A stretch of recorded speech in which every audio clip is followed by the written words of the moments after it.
Selamat pagi anak-anak, kabarnya hari ini? Semoga tetap semangat dan sehat ya.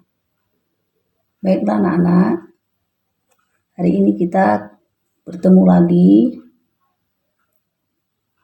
dengan materi yang baru, yaitu kita akan belajar tentang induksi elektromagnetik. Anak-anak bisa buka nanti buku paketnya, yaitu halaman 191 sampai 192 ya. Nah, sebelum Ibu jelaskan, minggu lalu kita sudah belajar tentang teori kemagnetan bumi. Anak-anak sudah kerjakan tugasnya. Ibu mohon harus rajin mengamati video pembelajaran yang Ibu sajikan, kemudian dibuat ringkasannya. Dan jangan lupa absen dan tugas yang Ibu berikan dikerjakan supaya ada nilainya ya anak-anak ya. Baiklah anak-anak, kita masuk ke induksi elektromagnetik.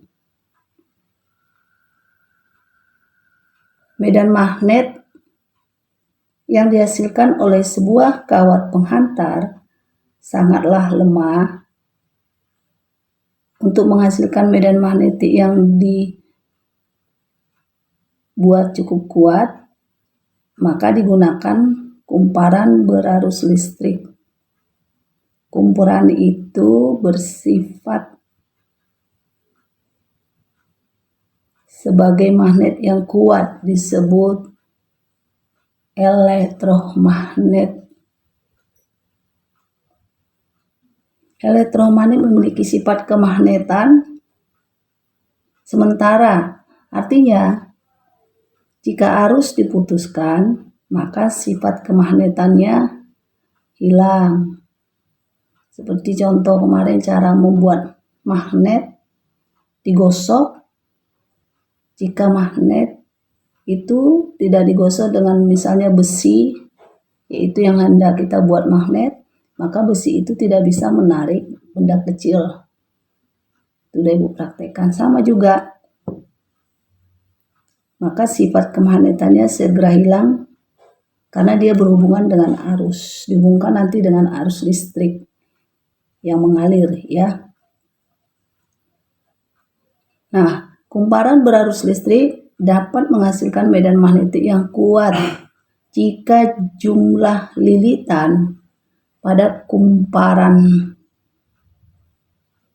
tersebut menghasilkan medan magnet yang sangat besar. Jadi kalau jumlah lilitannya banyak atau besar, maka kekuatan magnetiknya bertambah besar.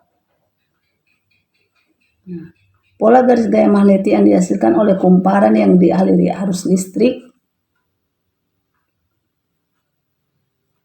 untuk menentukan kutub magnet pada kumparan berarus listrik digunakan aturan genggaman tangan kanan atau kaidah tangan kanan. Misalnya, ini ada besi nih, Ibu pegang nih. Kaidah tangan kanan ya. Nah, ini besi, terus keempat jari tangan Ibu ini genggam, megang badan besi, jempolnya menuju ke atas. Nah, bagaimana kaidah tangan kanan bekerja? Jadi kutub utara ditunjukkan jempol, kemudian genggaman keempat jari itu dianggapnya selatan. Perhatikan. Nah, Ibu putar arahnya masuk nih. Ya. Kemudian berarti arus mengalir. Kemudian berbalik arah keluar. Berarti arah jari tangan ibu ini keluar. Kalau tadi ke dalam ya. Nah, arah arusnya mengalir, jadi menggunakan kaidah tangan kanan. Ini tegak. Jadi bisa juga terletak ya, jempolnya kemarin dua jari menentukan kutub utara dengan selatan. Nah, materi kita yang pertama ya, cara membuat magnet. Nah, induksi elektromagnetik adalah peristiwa timbulnya arus listrik akibat adanya perubahan flux magnetik. Flux magnetik itu adalah banyaknya garis-garis gaya magnet yang menembus suatu bidang. Ketika kutub utara magnet digerakkan memasuki kumparan, jadi ada kumparan, sebuah besi dililitin, ya, kasih lilitan banyak, itu namanya kumparan. Jarum galvanometernya menyimpang ke salah satu arah, misalnya ke kanan, kemudian kembali lagi menunjukkan ke 0. Galvanometer itu adalah alat untuk mengukur atau mengetahui apakah ada arus atau tidak. Berarti yang menggunakan arus listrik. Atau anak-anak, kita baca yang di paketnya ya, halaman 191 itu. Situ ada gaya gerak listrik induksi, yaitu penemuan dari Michael Faraday.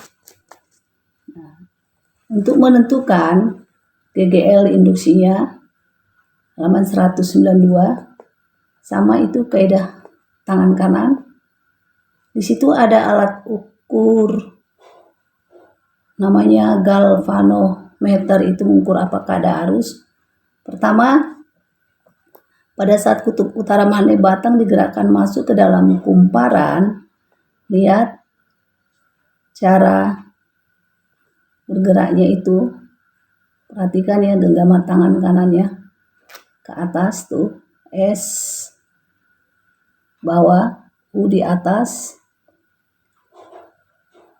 Kemudian dalam rangkaian arus mengalir, lihat di situ galvanometer menunjukkan arahnya, ditunjukkan arah galvanometernya.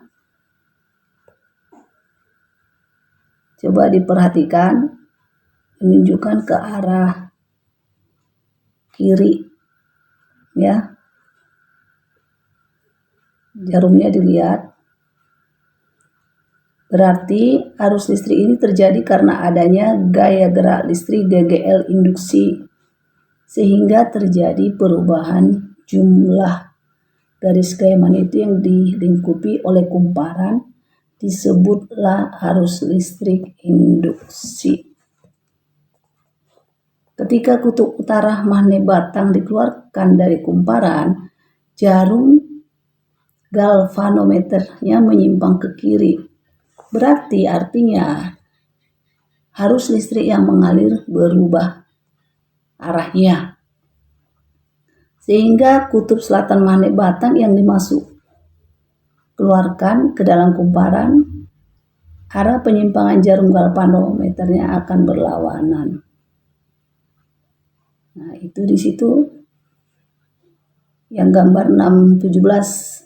Sekarang yang gambar 6.18. Perhatikan jarum galvanometer tidak menyimpang sama sekali. Artinya berada pada posisi 0. Ya, tidak menyimpang. Dia tetap berarti. Hal ini terjadi di dalam kumparan, berarti tidak terjadi perubahan. Artinya hasilnya tidak menghasilkan perubahan jumlah garis gaya magnetiknya, sehingga tidak menimbulkan arus listrik. karena jarum galvanometernya tidak bergerak. Berarti dia tetap berada di angka 0. Berarti I sama dengan 0. Kemudian gambar yang ketiga, 619.